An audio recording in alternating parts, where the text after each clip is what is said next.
투석은 삶을 끝내는 치료가 아니라 삶을 연장하고 또 지켜주는 치료라고. 안녕하세요. 투석 전문의 김채원 원장입니다. 날씨가 더워지면서 환자분들이 가장 힘들어하시는 문제가 바로 갈증입니다. 환자분들께서 원장님 날씨가 너무 더워져서 이제 갈증이 나고 또 물을 많이 먹고 싶은데 혹시 물 대신에 제가 얼음이나 탄산수 또 제로 음료를 먹는 거는 안 됩니까? 이런 질문들이 요새 진짜 쏟아지거든요. 그래서 오늘은 얼음, 탄산수, 제로 음료를 비교해서요. 그래도 무엇이 상대적으로 나은지 알려드리고 또 여름철 갈증을 줄이는 실천 방법까지 함께 살펴보도록 하겠습니다. 투석 환자분들은 왜 수분 섭취량을 조절해야 될까요? 투석을 받지 않는, 즉 정상적인 콩팥 기능을 가지고 있는 분들은요, 우리가 마신 물과 또 음식에 들어있는 수분을 우리가 소변으로 잘 배출을 할 수가 있는데, 하지만 우리 혈액투석 환자분들은 소변량이 크게 줄거나 또 거의 나오지 않는 경우가 대부분이죠. 그렇기 때문에 내가 마신 물의 양이 다음 투석 전까지 물에 남게 되는 거예요. 수분이 지나치게 쌓이면 체중이 증가하고 다리가 붓거나 혈압이 올라가거나 또 심한 경우에는 폐나 심장에 물이 쌓이면서 이게 숨찬 증상이 악화될 수가 있습니다. 또 다음 투석에서 많은 수분을 짧은 시간 동안 제거해야 하면 혈압이 떨어지고 다리에 쥐가 나거나 메스껍고 어지러운 증상, 또 투석 후에 굉장히 심한 피로감이 발생할 수도 있는 거죠. 그렇다고 해서 모든 혈액투석 환자분들이 같은 양의 물을 드셔야 되는 것은 또 아닙니다. 하루 소변량, 또 투석 간의 체중 증가, 부종, 혈압, 심장 기능, 투석 횟수와 시간에 따라서 허용 수분량이 달라질 수 있는 거죠. 그렇기 때문에 인터넷이나 아니면 유튜브에서 우리가 보는 일률적인 숫자보다는 투석 전문의 선생님께서 정해주시는 나의 하루 허용 수분량을 기준으로 관리를 해나가는 것이 좋겠습니다. 먼저 가장 많이 오해하는 것이 얼음인데요. 얼음도 수분인가? 결론부터 말씀드리면 얼음도 녹으면 물이기 때문에 수분 섭취량으로 우리가 포함을 해서 계산을 해야 합니다. 얼음뿐만 아니라 국, 찌개, 죽, 아이스크림, 빙수, 젤리 이런 것들에도 수분이 꽤 포함이 될 수 있죠. 그리고 또 이제 상온에서 액체가 되는 음식들도 우리가 하루 수분량으로 이제 포함을 시켜서 계산을 해야 되고요. 그런데 얼음은요, 개수로 단순히 이렇게 계산하거나 산출을 하려고 하면 좀 정확하지 않은 경우가 있어요. 왜냐하면 얼음 틀의 크기나 또 제빙기마다 그 얼음 한 조각의 크기가 다 제각각이기 때문이죠. 그래서 내가 얼음으로 이제 섭취하는 수분량을 가장 정확하게 확인하는 방법은, 또 손쉽게 확인하는 방법은 하루 허용 수분량 중에 일부를 일단 계량을 해서 조금 빼놓고요. 그 계량해서 빼놓은 수분만큼을 얼려서 이제 얼음틀로 굳혀서 우리가 활용을 하는 겁니다. 그렇다면 얼음은 갈증 관리에 도움이 될까요? 네. 양을 미리 이제 정해서 천천히 먹는다고 하시면 비교적 실용적인 수분 관리 방법이 될 수 있습니다. 물 100cc를 한 번에 확 들이키시면 이게 몇 초 만에 그냥 확 없어지잖아요. 근데 같은 양의 이제 얼음을 우리가 작은 조각으로 만들면 입안에 머무는 시간이 꽤 길어지죠. 왜냐하면 녹아 나가는 시간이 있으니까요. 이제 얼음은 입안을 시원하게 만들고 또 천천히 녹여 먹을 수 있고 적은 양으로도 이제 갈증을 달래는 데 도움이 될 수 있습니다. 하지만 크기가 큰 얼음을 계속 반복해서 드시면, 그리고 또 내가 얼음을 얼마나 드셨는지도 이제 계산도 안 하시면 사실 오늘 내가 얼마만큼의 수분을 섭취했는지 파악을 하기가 조금 어렵죠. 그래서 우리가 얼음을 먹을 때는 3가지를 기억하십시오. 첫 번째, 얼음도 전부 수분 섭취로 계산을 하십시오. 두 번째, 하루 수분 섭취 허용량에서 내가 이제 딱 결정해 놓은 그 양만큼만 미리 얼려둡니다. 세 번째, 큰 얼음을 씹어 드시기보다는요, 그래도 조금 조각이 작은 얼음들을 천천히 녹여 드시는 게 좋습니다. 왜냐하면 우걱우걱 씹어 드시면 사실 얼음이 금세 없어지고 또 다른 얼음을 섭취하시게 되고, 그래서 수분 섭취량이 늘기 때문이죠. 또 치아가 약하거나 또 잇몸이 시리거나 하시는 분들은 딱딱한 얼음을 계속 깨물어서 드시는 게 이제 별로 도움이 되지 않겠죠. 두 번째는 탄산수인데요. 무가당 플레인 탄산수는 그 탄산 특유의 톡 쏘는 느낌 때문에 우리가 적은 양만 먹더라도 우리가 음료수를 먹었다는 그런 만족감을 느낄 수가 있는데요. 하지만 탄산수도 결국은 물입니다. 탄산수 250cc를 마셨다면 하루 수분량의 250cc를 그대로 포함을 시켜야 합니다. 탄산이 있다고 해서 우리 몸에 덜 흡수되거나 또 수분량이 줄어드는 건 절대 아니고요. 근데 여기서 한 가지 궁금한 점이 생길 수가 있죠. 탄산수가 왠지 산성일 것 같고 또 투석 환자의 산염기 균형을 조금 나쁘게 하지는 않겠는가. 실제 저희 투석 환자분께서 이제 저한테 질문하셨던 내용이에요. 플레인 탄산수는요, 이산화탄소가 녹아 있어서 약간 그 산성을 띠기는 합니다. 그렇지만 음료의 pH가 낮다는 그 사실이 곧바로 혈액이 산성화된다는 것을 의미하지는 않습니다. 탄산수 속의 이산화탄소는요, 상당 부분이 기체로 빠져나가고 또 흡수된 뒤에 폐를 통해서 배출이 됩니다. 일반적인 양의 무가당 그 플레인 탄산수가 투석 환자에서 대사성 산증을 의미 있게 악화시킨다, 이런 근거는 사실상 조금 부족하긴 하고요. 다만 혈액투석 환자만을 대상으로 우리가 탄산수, 산염기 균형을 직접 비교한 연구도 아직은 충분치 않다는 점에서 우리가 반복적으로 중탄산염이 낮은 환자라면 또 그 탄산수 자체보다는 이제 투석 적절도, 투석 처방, 영양 상태, 다른 질환들을 전반적으로 이렇게 살펴보시고요. 일반적으로 우리가 대사성 산증이라고 할 때 음료의 pH가 아니라 혈청 중탄산염과 또 환자의 임상 상태를 기준으로 평가를 하기 때문에 사실 많이 드신다고 좋을 것도 없지만 너무 극단의 공포를 가질 필요도 없다는 말씀입니다. 탄산수를 고를 때 실제로 더 중요한 것은 다음에 세 가지인데요. 당류가 없는지, 그리고 나트륨 함량이 높지 않은지, 칼륨염이나 인산염과 같은 첨가물이 들어있지는 않은지를 꼭 확인을 하십시오.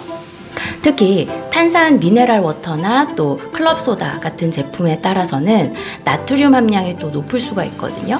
그래서 반드시 영양 정보를 확인하는 게 중요합니다. 또 탄산수를 먹었을 때 속이 더부룩하거나 트림이나 복부팽만이 심해지는 분은 굳이 드시지는 않아도 좋겠고요. 또 제로 음료인데요. 제로 콜라를 포함한 이제 제로 음료들이 요즘 많이 출시가 되고 있죠. 이제 중요한 사실은요, 제로 음료에서의 제로는 대부분 당류나 열량이 적다는 의미이지 수분이 제로라는 것은 아니잖아요. 그래서 제로 콜라 한 캔이 250cc라면 우리가 섭취하게 되는 수분량도 250cc로 계산을 해야 되는 거예요. 당뇨가 있거나 또 혈당을 관리해야 하는 분들에게는 당이 많이 들어있는 그런 일반 탄산 음료보다는 무가당, 제로 음료가 조금 더 나은 선택이 될 수는 있어요.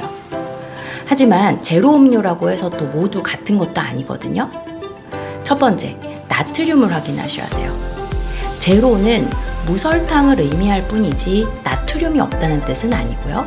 두 번째는 인산염을 반드시 확인하셔야 돼요. 특히 콜라류에는 우리가 제품에 따라서 인산이 들어가는 경우가 있고요. 투석 환자는 혈중 인 수치가 굉장히 중요하기 때문에 이제 식품 영양 성분표를 봤을 때 무슨 인산, 무슨 인산염, 이렇게 인을 포함한 첨가물이 있지 않은지 꼭 확인을 하시는 게 중요하겠습니다. 그래서 제로 음료를 선택하실 때는 제로 콜라보다는 제로 사이다 쪽이 조금 더 낫기는 하고요. 가공식품에 첨가된 인은 흡수율이 높은 편이기 때문에 혈중 인이 높다고 계속 평소에 들으신 분들은 더욱 주의를 해야 합니다. 세 번째, 카페인이 들어있는지도 확인을 하십시오. 늦은 시간에 카페인 음료를 또 너무 많이 드시면 잠을 방해하거나 또 두근거림이 심해질 수가 있죠. 그래서 카페인이 민감한 분들은 제로 음료 중에서도 카페인이 없는 제품을 선택하시는 편이 좋습니다. 결론적으로 제로 음료 자체를 금지해야 하는 것은 아니지만 이제 갈증을 해결하기 위해서 우리가 몇 가지 고려할 사항들을 준수하자라는 것이고요. 갈증을 해결하기 위한 기본 음료로서 매일 이런 것들을 많이 드시기보다는 반드시 성분표를 확인한 후에 가끔 소량씩만 즐기는 정도가 적당하겠습니다. 그러면 얼음, 탄산수, 제로 음료 이것들 중에서는 어떤 게 제일 나을까요? 세 가지를 정리해보면 이제 많은 투석 환자한테서 가장 실용적인 첫 번째 선택은 이제 하루 허용량으로 만든 이제 미리 만들어 놓은 작은 얼음 조각입니다. 적은 양을 천천히 녹여 먹을 수 있기 때문에, 그리고 입안을 시원하게 만들 수 있기 때문에 꽤 유용하고요. 두 번째는 무가당, 저나트륨, 플레인 탄산수입니다. 이제 탄산 때문에 이제 소량으로도 만족감을 느끼는 분들이 꽤 있고요. 세 번째로 우리가 고려할 수 있는 게 바로 제로 음료입니다. 일반 설탕 음료보다는 나을 수 있다고 하더라도 수분량이 일단 그대로 있고요. 액체 상태로 있죠. 그리고 나트륨, 인산염, 카페인 같은 첨가물들이 꽤 있는 경우가 있기 때문에 얼음, 탄산수, 제로 음료 중에서는 제가 그래도 제로 음료가 그래도 좀 가장 피해야 할 음료로 말씀을 드리게 됩니다. 하지만 이게 뭐 절대적인 순위는 아니에요. 가장 중요한 것은 어떤 음료를 마셨는지가 아니라 하루 동안 총 섭취한 전체 수분량과 또 나트륨 섭취량이기 때문이죠. 우리가 여름철 갈증을 줄이는 실전 이제 팁들을 한번 살펴보면요. 첫 번째, 음식을 짜게 드시지 않는 거예요. 갈증 관리에서 가장 중요한 거는요. 물 자체를 억지로 막 참으려고 하기보다는 그 원인을 조금 해결을 해주는 게 좋은데, 그 원인의 대표가 바로 나트륨 섭취잖아요. 그래서 김치국물, 뭐 찌개, 젓갈, 장아찌, 라면 국물, 또 배달 음식, 햄, 소시지 이런 짠 음식들을 우리가 조금 줄이는 게 좋겠고요. 두 번째, 하루 섭취할 수분량을요. 그날 아침에 대략은 이렇게 배분을 좀 해보세요. 당연히 내가 오늘 하루 동안 얼마만큼 물을 먹을 건지 이거를 다 예측할 수 있는 사람은 없어요. 하지만 날씨가 너무 덥고 내가 이제 얼음이나 이제 음료 쪽을 먹게 될 것 같을 때는 그냥 무작정 드시기보다는 내가 섭취할 얼음 양을 조금 떼놓고 그만큼만 딱 이제 떼놓고 얼려서 드시면 사실상 수분 관리를 하시는데 더욱 도움이 되는 거죠. 그래서 하루 동안 이제 마실 수 있는 양을 한 병이나 또 계량 용기에 담으시고요. 물, 커피, 뭐 탄산수, 얼음 이런 것들을 이제 각각 이제 분할을 해서 할당을 하시는 거예요. 세 번째, 컵의 크기는 조금 작은 걸 활용을 하세요. 아주 크기가 큰 텀블러 이런 것들은 좀 피하시는 게 좋고요. 큰 컵보다는 작은 컵을 이용하시면 한 번에 드시는 수분 섭취량을 줄이고 또 우리가 섭취량을 확인하는 데도 용이합니다. 네 번째, 한꺼번에 너무 많이 드시지 말고요. 조금씩 드세요. 목이 마르다고 물을 한꺼번에 막 벌컥벌컥 들이키시면 하루 허용량이 금방 소진이 되고, 그렇기 때문에 이제 한 모금씩 입안에 머금었다가 천천히 삼키십시오. 다섯 번째, 이제 구강 안쪽을 자주 관리하시는 것도 도움이 됩니다. 양치를 하거나 차가운 물로 입을 헹군 뒤에 뱉는 것도 도움이 되고요. 입술이 마르면 립밤을 사용해서 이렇게 촉촉하게 유지하시는 것도 갈증과 수분 관리에 꽤 도움이 됩니다. 여섯 번째, 무설탕 껌이나 작은 무설탕 사탕을 적절하게 활용하시는 것도 팁이 될 수 있겠어요. 침분비가 늘어나면 입이 마르는 거를 이제 방지하는 데 도움이 될 수 있기 때문이고요. 다만 이제 당분이 너무 많이 들어간 그런 껌이나 사탕 같은 것들을 드시면 복통이나 설사가 또 유발이 될 수 있기 때문에 소량씩 잠깐 이제 활용을 해보십시오. 일곱 번째, 혈당과 내가 먹는 약물들을 정기적으로 확인을 해보셔요. 당뇨 환자들은 이제 혈당이 높거나 또 입을 마르게 하는 약물을 복용하시는 경우에 갈증이 심해지실 수가 있거든요. 최근에 내가 갈증이 너무 갑자기 심해졌다면, 갈증이 너무 심하니까 물을 찾고 또 무작정 참고 그렇게 하시기보다는 요새 내가 당뇨가 좀 조절이 안 되나? 이렇게 해서 담당 주치의 선생님이랑 상의를 하셔서 당뇨 상태를 조금 파악을 해보시고요.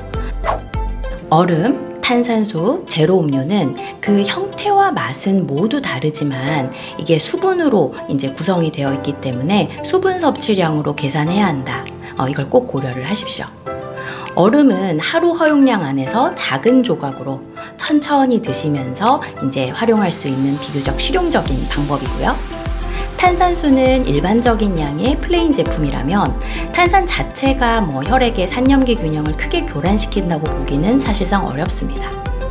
다만 무가당, 저나트륨 제품을 고르고 우리가 마신 양을 모두 이제 수분 섭취량으로 계산을 할 수는 있어야 돼요. 마지막 제로 음료는요.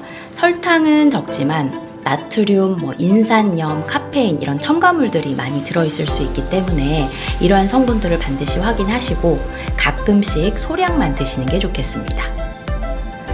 그리고 여름철 갈증을 줄이는 가장 효과적인 방법은요. 물을 무조건 참는다. 그것도 좋겠지만 짠 음식을 줄임으로써 원인 자체를 우리가 차단하는 것이 가장 효율적이겠습니다.